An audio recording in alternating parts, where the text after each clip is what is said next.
This is Afternoon Rundown on WKYT Plus.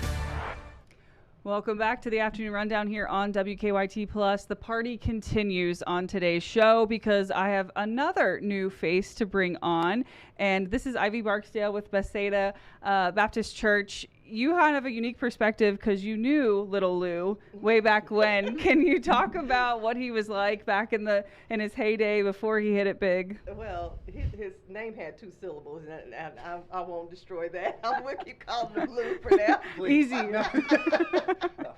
So as he got older, he just cut it short. But no, we grew up at Bethsaida, and actually I knew his dad from the time he got in Lexington. I think I came to Lexington maybe a few months before he did, and so I knew his dad and his mom before he was even thought about. And so it's really a pleasure to kind of see him blossoming and doing something very positive. And so we're excited to have him. It's a little bit of a departure for a very traditional Baptist church. Well, tell me about that. What's it like to branch out, try something new? I know a lot of times we stick to tradition because it's comfortable and safe, but also times are changing, the world's changing, and we kind of have to adapt with it. So what was it like asking him to come back and to do a show like this for you all? Well, actually, I think it was his dad and our pastor that started talking. and next thing I know is, hey, we're going to have a rap concert. And we're like, oh, okay.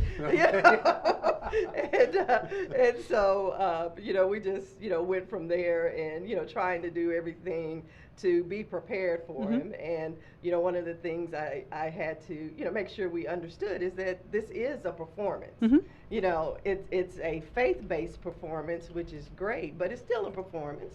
And so we're not looking for him to stand in the choir stand and, spit a few rhymes,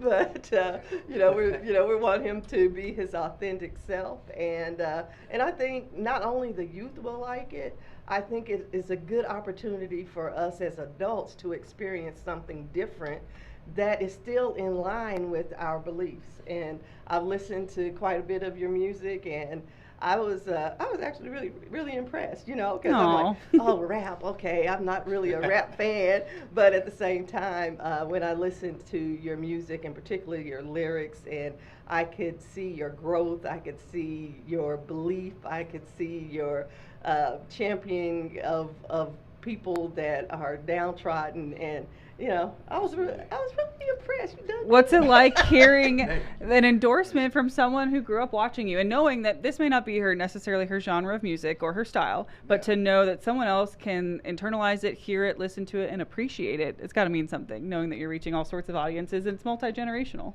No, absolutely. I think that speaks volumes. And again, it is truly a blessing because I know that traditional churches a lot of times in the past, it is evolving, but in the past, I know Lecrae, some of the forefathers of Christian rap, they expressed how that was a barrier. And so I'm just grateful to be a conduit and a vessel. I intentionally write my music from the lens. I also have a master's of divinity. So I write my music from the lens of I'm trying to, because they tell you focus on the niche, you can't reach everyone. But I literally try to write in a way that's universal, that okay, no matter what, I'm telling a story that you can connect with from the lens of a man of faith. You know what I'm saying? And I'm pointing you again to that hope.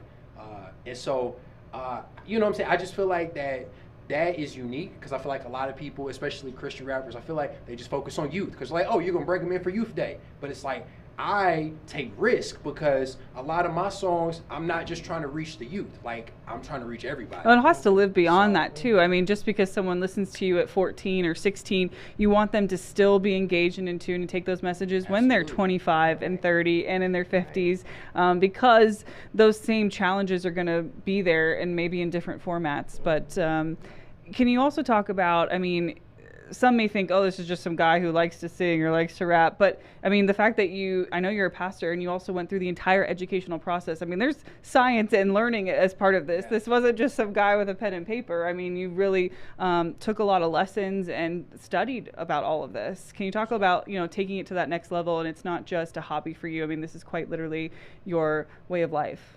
Yeah, no, for sure. So I actually didn't plan on being a minister. That part was all God. Okay, so my wife, during the pandemic, okay, my wife was telling me a lot of people were like, depressed and like calling me. My friends were leaning on me, and I'm like, man, like I'm going through it too, and everybody keep calling me. I'm like, man, but then she's like, babe, it's because like they trust, you're like their counselor, even though you're not a counselor, you're like their counselor. And she was like, but of course, you're a man of faith, so it's like she was like, you might as well go to school for that, you know what I'm saying, so that you can like continue to grow and develop and do that on a more professional level. And so I went to get my master's of divinity, and my dad's friends started asking me to preach during the pandemic, so I was a virtual preacher. And then the first time I got asked to preach in person, I was terrified. I'm used to preaching from a computer screen. Real audiences. I'm terrified, man. That's different. So it was way different. And so shout out to my church, The River, back in Durham. And then, of course, my first home here at Bethsaida.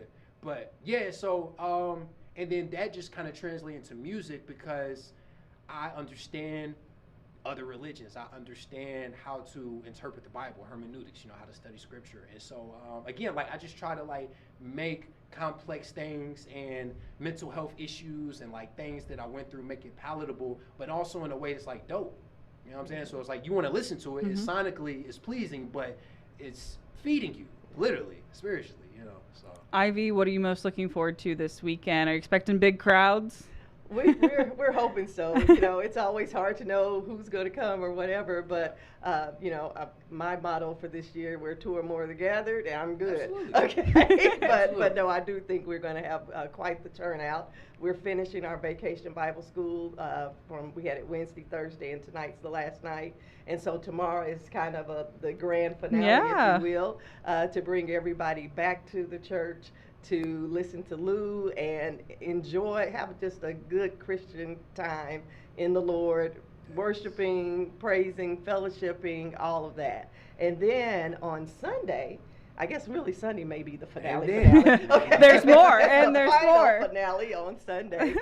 Lou will take the pulpit and preach our morning service. You can see him in both formats. You can see him Saturday night, grooving and shaking, and then Sunday morning. He's sharing his spirit. However he delivers the message, and I kind of expect a little bit of both.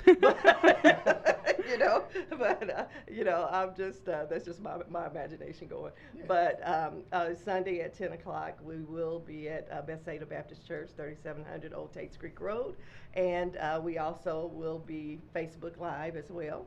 And so we're looking forward to having people join us for Saturday night, especially 5 p.m. and then on Sunday at 10 a.m. And we'll have a great end to our youth week. Absolutely. I've got your website pulled up here. Got the cool flyers, obviously everything you've got going on.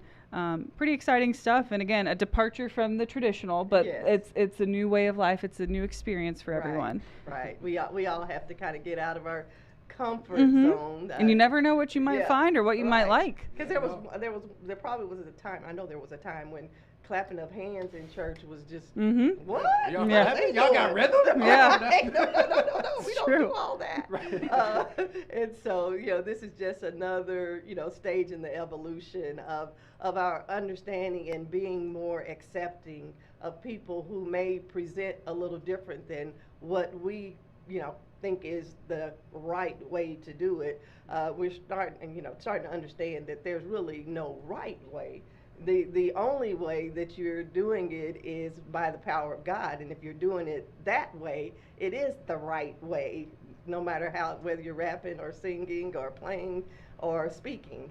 So that's what we're trying to open up the doors and ears and hearts and minds of all, not just our members, but of the community as a whole. And so we think we're on to something here. Is there anything else you want to get the word out about? Anything you get a lot of questions you want people to know and understand? Well, just it's a free event. It's open. We invite you to come in. Our church is not huge, but at the same time, we can pack them in, and we have overflow if necessary.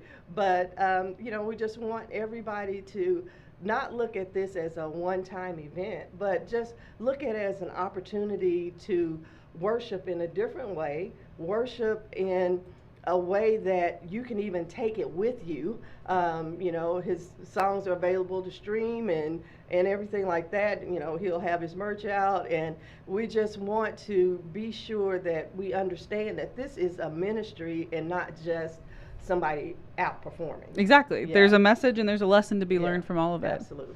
Well, I thank you both for your time. And again, looking forward to this weekend show. We'll put all those details for you on our website at WKYT.com. But we are going to take a break here, and we'll be back in just a moment on the Afternoon Rundown.